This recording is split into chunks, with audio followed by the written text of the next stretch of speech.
سورۃ انزلناہا وفرضناہا، یہ ایک عظیم الشان سورت ہے جو ہم نے نازل فرمائی ہے اور اس میں ہم نے اپنی طرف سے کچھ چیزیں فرض کر دی ہیں۔ یہ شاہانہ انداز کسی اور سورت کا نہیں ہے جو اس سورت کا آغاز ہے، کہ یہ وہ عظیم الشان سورت ہے جو ہم نے نازل فرمائی اور اس میں ہم نے احکام مقرر فرمائے، ظاہر بڑے عام احکام آنے والے ہیں۔ وانزلنا فیہا آیات بینات، اور اس میں ہم نے نازل فرمائی ہیں اللہ تعالیٰ کی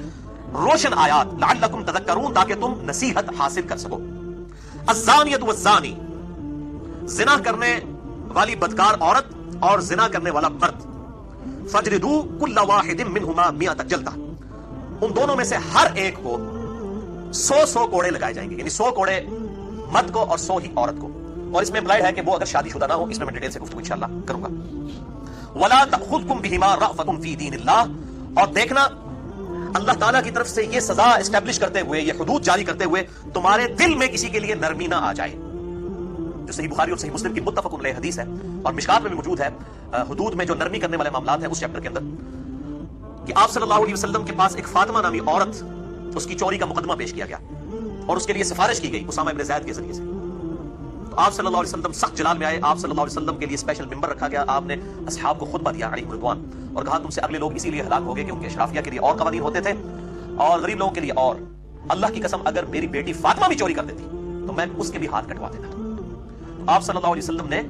اور پھر آپ صلی اللہ علیہ وسلم نے اس میں صحابہ کرام کو ڈانٹا کہ تم اللہ کے حدود کے معاملے میں مجھ سے نرمی کا مطالبہ کرتے ہو۔ تو آپ صلی اللہ علیہ وسلم رحمت للعالمین تھے، کوئی شک نہیں ہے، لیکن جہاں اللہ کی حدود آتی تھی وہاں پھر رام والا معاملہ نہیں ہوگا، بلکہ پھر اللہ تعالیٰ کی جو حدود ہیں ان کو اسٹیبلش کرنا ہوگا، ان کو جاری کرنا ہوگا۔ تو یہ دو الگ چیزیں ہیں، ان کو بات کو سمجھیں۔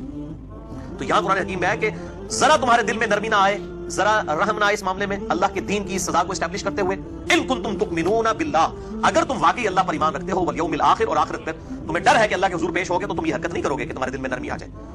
ولیشہد، اور اس سزا کے اوپر، یعنی یہ جو سزا دی جا رہی ہو، 100 کوڑے لگائے جا رہے ہوں، اس پر گواہی دیں، عذابہما، اس سزا کے اوپر، طائفۃ من المؤمنین، اہل ایمان کا ایک گروہ اس پر گواہ بھی ہو، یعنی پبلکلی یہ گناہ کی سزا اسٹیبلش کی جائے، تاکہ سزا ایک کو ہو یا دو کو، اور ڈیٹرنس اور دہشت بن جائے باقی پورے معاشرے کے لیے۔ یہ دہشت جو ہے وہ قائم کی جائے تو آپ دیکھیں کس طریقے سے زنا ختم ہوتا ہے۔ دنیا میں سب سے کم زنا 2 ملکوں میں ہوتا ہے، نمبر 1 سعودیہ، نمبر 2 ایران، کیونکہ وہاں پر اسلامی سزائیں نافذ ہیں، اور سب سے زیادہ زنا امریکہ کے اندر ہوتا ہے۔ تو ویسے لوگ کہتے ہیں بڑی سخت سزا ہے، حالانکہ انہی سے پوچھیں کہ اگر آپ کسی گورے سے پوچھ لیں جو یہ کہتے ہیں سزا سخت ہے، اس کو کوئی سزا کو تو چھوڑو، بتاؤ اگر تمہاری بچی کے ساتھ کوئی یہ کرے، وہ کہے گا میں گولی مار دیں گا، تمہاری ماں کے ساتھ کرے، وہ کہے گا میں گلا کاٹ دوں اس کا۔ تو جب اسلام نے جب سزا رکھی تو اس کو کہتے ہیں ظالمانہ سزا ہے، اور یہ بھی اس میں آگے چل کے آئے گا، یہ اس طرح سزا اسٹیبلش نہیں ہوگی، بلکہ کم از کم 4 گواہ اس حوالے سے پیش بھی کرنے ہوں گے، پھر جا کے یہ سزا اسٹیبلش ہوگی۔ اتنا آسان معاملہ نہیں ہے، اور ظاہر ہے یہ سزا بھی زنا بالجبر کے اوپر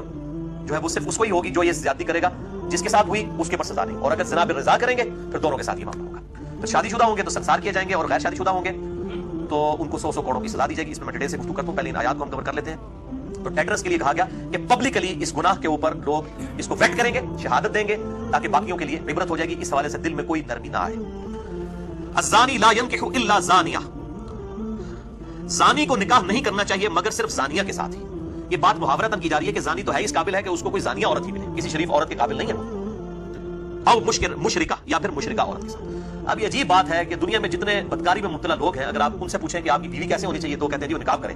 اور اپنی حرکتیں ان کی آپ دیکھ لیں کس قسم کی ہوتی ہیں۔ تو اللہ تعالیٰ فرما رہا ہے کہ یہ جو اس طرح کے جو بدکار مرد ہیں نا، یہ تو قابل اس کے ہیں کہ ان کو بدکار عورتیں ہی ملیں، یہ انہی عورتوں کے قابل ہیں یا مشرکہ عورتوں کے۔ والزانیۃ لا ينكحها الا زان، اور زانیہ نکاح نہ کرے مگر ایک زانی مرد کے ساتھ، او مشرک یا مشرک مرد کے ساتھ۔ وحرم ذلك على المؤمنین، اور یہ جو زانی عورتیں ہیں یہ اہل ایمان مردوں کے لیے تو حرام کر دی گئی ہے، الا یہ ہے کہ کوئی عورت توبہ کر لے بڑے سچے دل کے ساتھ اور وہ نیکی کے راستے کے اوپر آ جائے تو پھر اس کو ظاہر اس گناہ کے اوپر آد نہیں دلائی جائے گی۔ اس قسم کی ایمیز بھی مجھے آتی ہیں لوگوں کی طرف سے کہ ہم ایسی عورتیں جو اس قسم کے معاملات میں مبتلا ہیں اگر وہ سچے دل سے توبہ کر لیں تو ہم کیا ان کے ساتھ نکاح کر سکتے ہیں؟ تو بہت نیکی کا کام ہے، لیکن ان کو پھر اس ماحول سے دور رکھا جائے، کیونکہ ایسی عورتوں کو پھر اس قسم کی برائی کی عادت پڑ چکی ہوتی ہے۔ تو نیکی کا کام ہے اگر وہ توبہ کر لیں۔ والذین یرمون المحصنات، اور جو کوئی تہمت لگاتے ہیں محسنہ پاک باز پاک دامن عورتوں پر، ثم لم یأتوا بأربعۃ شہداء، اور اس کے بعد وہ 4 گواہ نہیں پیش کر سکتے، یعنی کسی پر تہمت لگائی کہ اس نے زنا کیا ہے، پھر 4 گواہ نہیں لا سکے، اور 4 گواہ بھی ایسے ہونے چاہیے جو ایگزیکٹ انٹر کورس کی حالت میں جنہوں نے دیکھا ہو، بخاری مسلم کی حدیث اس پر گواہ ہیں۔ صرف ایک بسترے پر دیکھنے سے ان کے اوپر حد نہیں جاری ہوگی بلکہ انٹر کورس کی حالت میں، اور 3 بھی اگر دیکھیں گے چاہے وہ 3 دیکھنے والے صحابی کیوں نہ ہو تب بھی اسٹیبلش نہیں ہوگی جب تک 4 گواہ پورے نہیں ہوں گے، کیونکہ سزا بہت سخت ہے۔ اس لیے پھر اصل میں اسلام کنڈیم کرتا ہے کہ اگر کوئی یہ برائی دیکھ بھی رہا ہے اس کا اوپر پردہ ڈال دے، وہ بخاری مسلم میں حدیث آ رہی ہے تاکہ معاشرے میں یہ چیز نہ پھیلے۔